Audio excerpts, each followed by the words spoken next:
everyone, it's Sydney from Sit and Pretty here, reinforcing the fundamentals of hair care, and today I wanted to address a question that one of my lovely Instagram subscribers or followers asked me.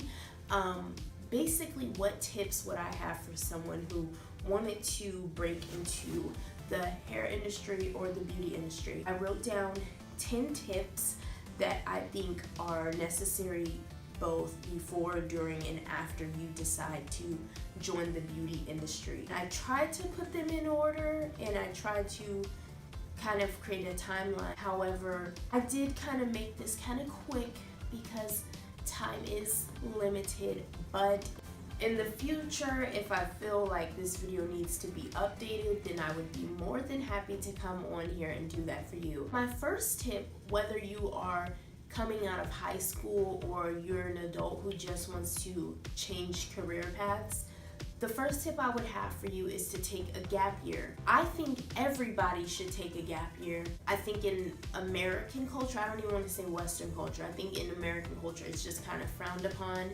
Everything's boom, boom, boom. There's no time to really figure out who you are, what you want in life. And like I don't know, are they our cousins? You know, our Australian cousins and our European cousins, after they leave uni, they all, well not all, but a lot of them take gap years and do round the world trips or just like long 3-month year hiatuses.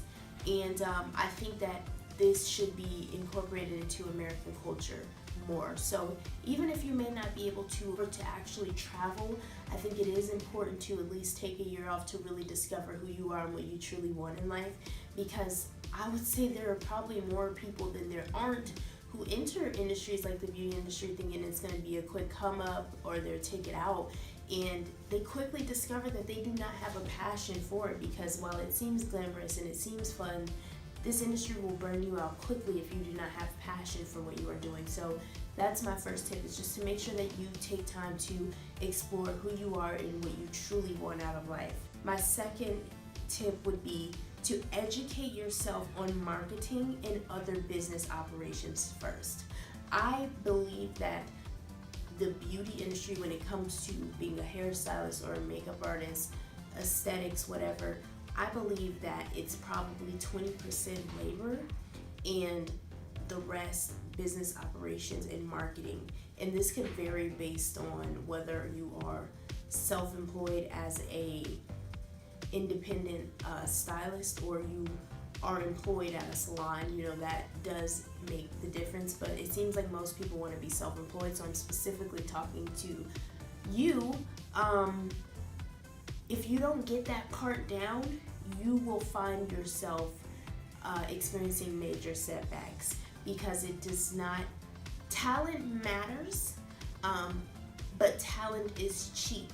And if you do not have the business smarts behind it, you will lose momentum and you will again become frustrated and possibly burned out. So before you even step foot in, I would invest in some classes, some books, something to better guide you on how to properly operate a business and how to market yourself. My third tip would be to make sure that you have vision, because if you don't have a vision, everything you do on a daily basis is going to be, you're going nowhere. When you cultivate that vision, it's going to help you better create a roadmap. And when you have a roadmap, it's going to give you guidance on what you should be doing every day to stay productive and to accomplish your goals. So the number one thing I would say is to make sure you have a vision. Otherwise, you will be that stylist that is 70 years old and has been doing hair for 40 years and is doing the same thing every day on everybody. My fourth tip would be to specialize. Become an expert in something. All the time I see a lot of stylists, nail techs, specifically stylists, who think that by offering multiple different services, they are doing themselves a favor. And this same thing can be said about salons and salon owners. But in reality, in my opinion, and the evidence shows itself, in an industry that is so saturated, being a jack or a Jane of all trades makes you a master at none. And when you are a master at none, you can easily be wiped out by a competitor. You want to make sure that your name becomes synonymous with what you do. If you notice the people on Instagram who actually blow up, or people who get far in life, it doesn't have anything to do with where they went to school. A lot of them aren't even licensed, and we'll get into that later. No one cares about where you went to school. No one cares about if you could do curly nails and curl someone's hair. What people care about is people come to experts, and what you'll notice is the people who don't want to pay you well, that might appeal to them. But if you want to appeal to a more premium audience, if you want to offer more premium service, you want to target a different kind of clientele that's going to be less of a headache and give you a better ROI, you want to make sure that you specialize. And I didn't write this down, but I do want to bring that up. Do not become a person that competes based upon price, because you will be just like Walmart. Anytime a competitor wants to drop the price a few cents, boom, now people are on to the next. That's the first mistake people make, is coming out advertising all these specials and lowering their prices like they're crazy. I saw a girl, I follow other stylists on Instagram that are local, and I saw a girl, and if she watches this, I'm sorry, I'm not trying to bash you, but this is an error that I saw. She was offering a special where if you purchased hair from her, she would create you a custom-made wig for $35. And if that floats her boat, then that floats her boat. But when you sell yourself short and when you market yourself based on price versus value, you will continue to attract the worst quality of clients and end up putting in way more work than is necessary, and you will burn out. And if you all would like a video about that, we can get into that. My page isn't super catered to stylists, so I don't want to go too further into depth, but if I find that people want to see content like this, I would be more than happy to get into it. Once you specialize, you want to make sure that you narrow down who your target audience is. A lot of amateurs in all kind of businesses, I even asked one of my friends, she says she wants to get into music, and I asked her who her target audience is, and she gave a very vague answer. The more targeted you become, the easier it's going to be to speak to your audience and pull them in and to market and to really curate an experience catered around those people that hits the nail on the head every time. It's important to define your audience. Even Walmart, as general as it is, even Walmart can't serve everybody. Walmart is proof that you cannot service everyone. Walmart is a place that has all of the essentials that most people would need. However, there are still people who don't shop at Walmart. So it's important to make sure that you be very specific about who your target audience is. The next tip that I would have is to improve your professionalism. This is something that I've had to learn, and it was unfortunate because I had the good marketing skills, I had the good skills, however, I still lacked certain skills when it came to professionalism, and I had to learn through example, but I would rather you learn from me telling you. Before you step foot on the salon floor, you need to make sure that your professionalism is up to par, because if not, you may experience, if you get all these other steps right, you will have a influx of new clients, but your return and retention rate is going to be low if you do not exhibit refined professionalism skills. And this has a lot to do with not mixing your personal social media with your business. And if you are going to have a parallel page where you're a hairstylist who happens to be a blogger or whatever, because I see that when it's done right, it can work. But I see people posting videos of their work, and in the background they're playing Cardi B and it's cussing, and you're not going to get a premium clientele doing things like that. You're not going to get a clientele, a nicer clientele when you are cursing on your page. You're not going to get a nicer clientele when you are publicly bashing other stylists. It's not going to happen. You will stay where you are. You're not going to be able to really position yourself in that way. So I would say that's a huge skill or a huge tip. Number 7 would be to always stay current. This is a trap I almost fell into earlier this year when I was just uninspired.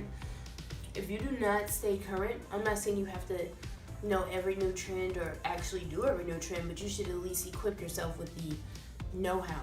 If you don't stay current, you will be washed away. And that's something I always heard, but it is the truth. You have to stay current. This industry is always evolving, especially with social media. If you don't take heed to this, that's it. Your lifespan and your ability to leverage or to really grow the way you want to is going to be limited. I want to go back to number 4 when I said I was going to talk more about stylists not being licensed. That's another thing. You need to check first of all, you have to discover your specialty, and number 2, you really want to discover what the criteria is in the licensing requirement in your state. In my opinion, it doesn't make sense to go to school to become full Cosmo if you have zero interest in nails and all of the other stuff. If you solely want to do hair, you need to become a hairdresser. And it doesn't make sense to go to cosmetology or hairdressing school if you want to specialize in braids and locks when you can get a hair braider's license. So thankfully, states are becoming more and more sensible in creating licenses based around the different branches of cosmetology, which is going to save you time and money. So you want to make sure you define that and do your research on what is truly needed to do what you're going to do. Because if you only want to make wigs, yeah, it will definitely help you, but these days you can learn everything you would need to know to become a successful wig maker, either through someone else or via Instagram or YouTube or something. My number 8 tip would be to stay humble and work under someone else first. These days, everybody wants to come out swinging, and that's just foolish, in my opinion.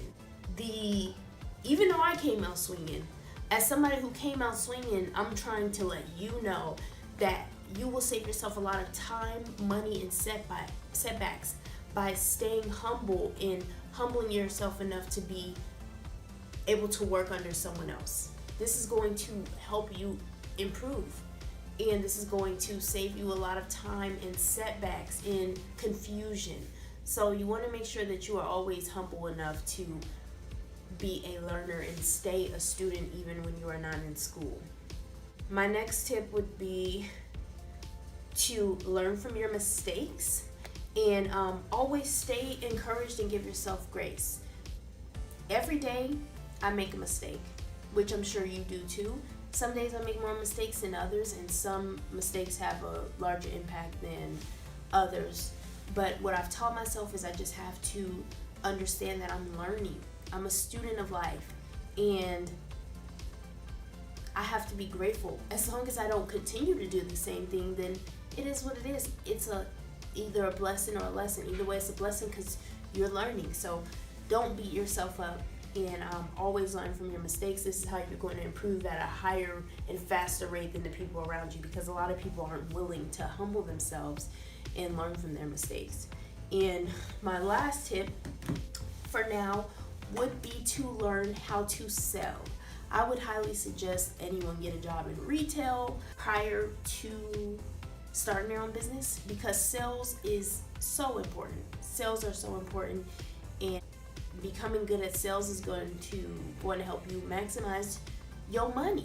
Because what you're going to find is, even if you love doing hair, you love doing nails, when it becomes something that you rely on to eat, it can be incredibly easy to burn out. So you need to understand how sales work. You need to understand the importance of setting sales goals, the importance of learning how to meet sales goals, etc. So I hope these tips helped. If at the end of this video you still are interested in getting into the beauty industry, then I just wish you the best. It is definitely rewarding once you work the kinks out. I just now am at a place where I feel like I've worked out a lot of major kinks. So I'm here to tell you these things so you don't have to. And yeah, for more information, if you like more content like this, please let me know in the comments below. And if you have any other questions, let me know in the comments, because I would be more than happy to make another video like this. And thank you so much. Please like, comment, excuse me, and subscribe. Bye.